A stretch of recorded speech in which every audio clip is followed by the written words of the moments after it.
All right, we got a full house today. We got C10, we got a brand new 55, we got the Cougar, we got the Camaro, and we got the Mustang. So this is a new project that we got a couple days ago. The customer's been waiting for a while to get his car in. So this is a pretty badass car.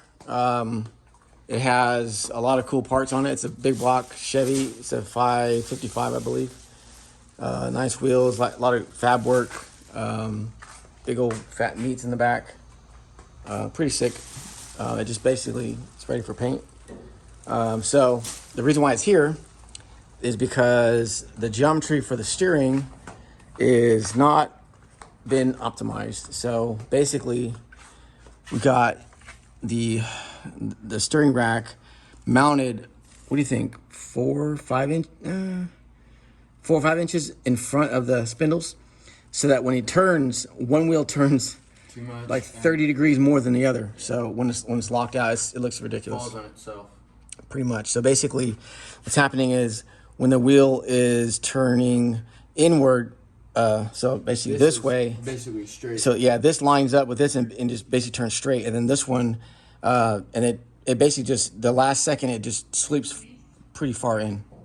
And then on this one, when you in that same direction, it doesn't go as far. So anyway, that's kind of where it is. So what we're probably gonna have to do is, all right. So what were we saying? We're gonna move Oh, the okay. steering rack. So we were just behind basically, the cross member. yeah, exploring the idea. I think there's much more room in the behind it than there is in the front. Let's see. Is that Bartel? Quinn. So yeah, there's more room in the rear than there is the front. So we might have to make some custom mounts for the rack. This one looks a little bit smaller than that one, actually. Diameter wise or what? Yeah, just diameter wise, like the cross section here. Than this tube here. So Which is good. yeah, that is good. So I think they're both power too as well. So that's good. But yeah, so what we could do as well, we're talking about moving the motor back about an inch. I think that would, Yeah, it's got. the closest spot is basically the firewall to the valve cover. So yeah, that's the closest spot. Obviously I would talk to him about that first, but We would have to change the motor mounts too. motor mounts don't look that impressive, so I don't think that'd be well, you know, they are adjustable too. Yeah, but they won't. Will they So- go back? Yeah, it should go back. Yeah, so it should go back. That's probably the least path of resistance. So It can't go back, can it? why couldn't Am it? I tripping? No. I mean, there's more. I don't think it can go back. Why? Because these? They're all the way back. No, because if that one's fixed and it slides on that, then it can. Cannot. It can. Yeah. The studs are in this top plate. Oh, it depends on where the studs are. Yeah. The studs are back here, so it can't go back. Well, we can drill holes in that plate, put it way back, and then move it forward if need be. So on this one here, or put the studs on the other side, or just move the studs. Move the studs forward. Right. So yeah, what else did he say? So we could do that, or we could just try to make it work the way it is. I mean, we'll just have to see. Yeah. And then, once the rack is set up, then we can make the headers. So he wants headers and exhaust. And then also back here, so there's the tire on this side is basically rubbing the fender, the inner fender. There's almost no clearance. And if you go on this side over here, there is about an inch of room. So I was looking at the frame, and the body is shifted over about about an inch on. If you look at the body up here, where's that flashlight? You have a flashlight? You got your phone?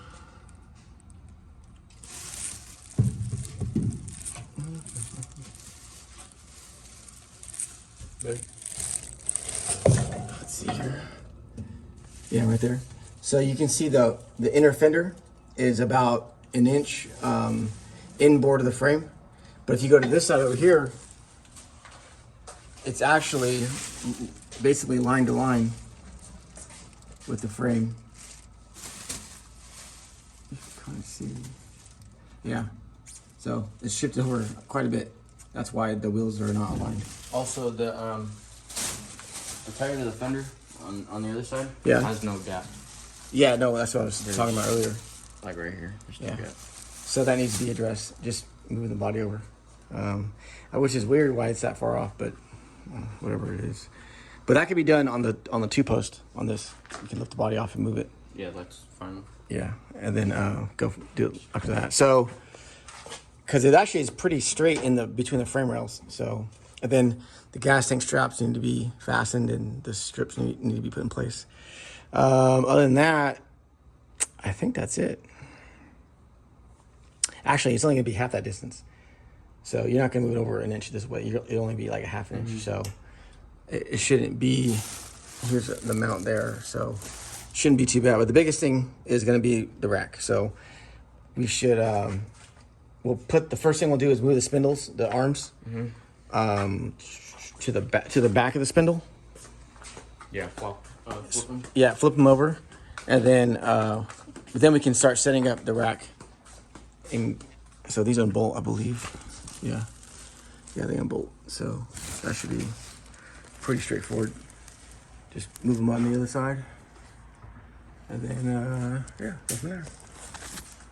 What do you think? We should lower it down. Check out the top. Yeah. The motor. All right. So here's the top side. So again, 555 big block Chevy.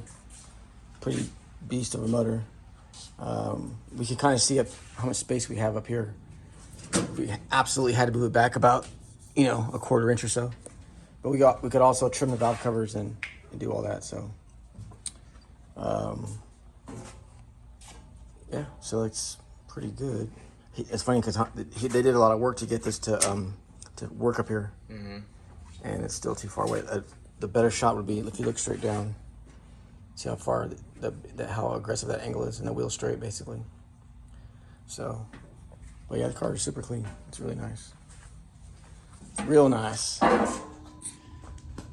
Those wheels are sick. Yeah. It sounds pretty good. It's gutted, but it's nice. Just got need to wire it up next, I guess. But yeah, so it's super cool. Nice wheels, like I said. So we got our work cut out for us. So the first thing we'll do maybe tomorrow is we'll swap those arms over and then try to mock everything up. Yeah.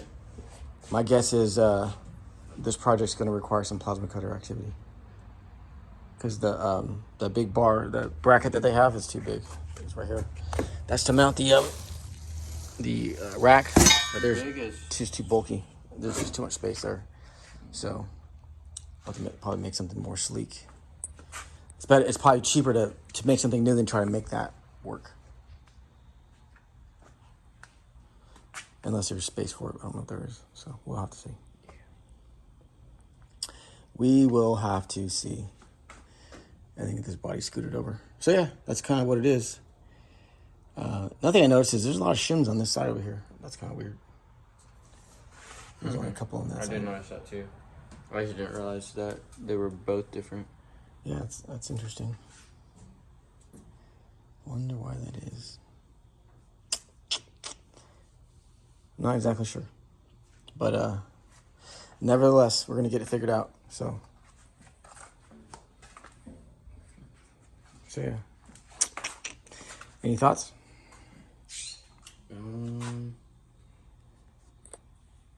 Not just yet. We could move the motor back, but might not be worth it. Yeah, may not have to, but that's like last resort. And we, like I say, we might only have like a quarter inch or so. Yeah. But we could trim the valve covers if we needed to, if it's a matter of it working or not, you know. And then you or I could fab up the headers. Yeah, I'm excited for that. Which is gonna be cool, but we can't do the headers until we get the steering situation resolved, because that's gonna change it big time. So yeah. Other than that, it's pretty good. Should be done pretty quick. Shouldn't be too bad. Yeah. All right. Well, that's this project. Okay, we have 5 cars. Yeah. Nothing too crazy though, as far as big projects. No, not really. Nope. No, they're pretty simple stuff. It's not too bad. So, but all right. Well, updates will be forthcoming. Till next time.